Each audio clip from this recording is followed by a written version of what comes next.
আসসালামু আলাইকুম বন্ধুরা।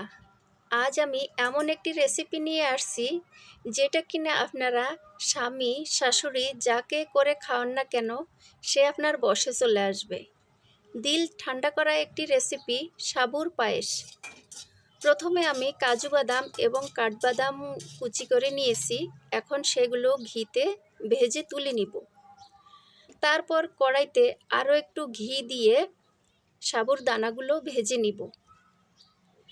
সাবুর দানাগুলো আমি আগে ধুয়ে তারপর অল্প একটু পানি দিয়ে 5 মিনিট ভিজিয়ে রেখে দিয়েছিলাম। এখন সেগুলো ঘিতে ভালো করে ভেজে নিব।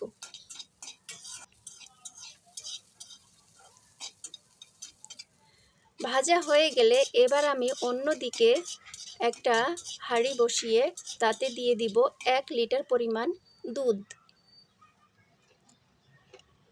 দুধটা কিছুক্ষণ জাল করে নিব। এবার দিয়ে দিব 2টা এলাচ। আরও কিছুক্ষণ জাল করে তারপর দিয়ে দিব চিনি।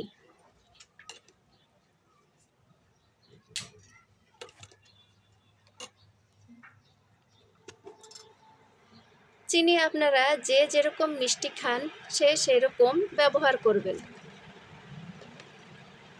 তারপরে দিয়ে দিব অল্প পরিমাণে লবণ। এখন দিব আগে থেকে ভেজে রাখা সাবুর দানাগুলো। এবার অনবরত নেড়ে চেড়ে রান্না করে নিব।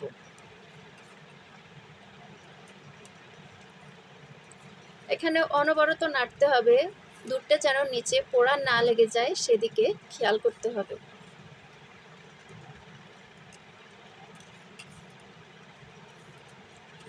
সাবুগুলো সিদ্ধ না হওয়া পর্যন্ত রান্না করে নিব। সাবু সিদ্ধ হওয়ার নিয়ম হলো, সাবুটা যতক্ষণ পর্যন্ত স্বচ্ছ আকার ধারণ না করবে ততক্ষণ আমরা রান্না করব।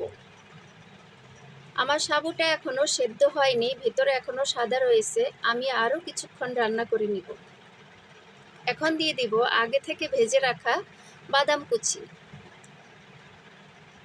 সবটুকু ব্যবহার করব না, অল্প একটু রেখে দেব পরে গার্নিশিংয়ের জন্য।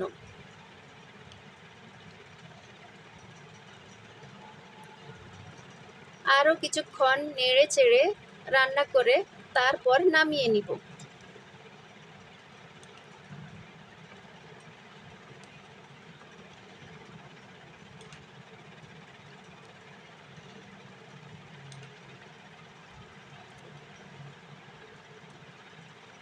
চুলাটা বন্ধ করে রেখে দিব। এরপর ফ্রিজে রেখে ঠান্ডা ঠান্ডা পরিবেশন করুন।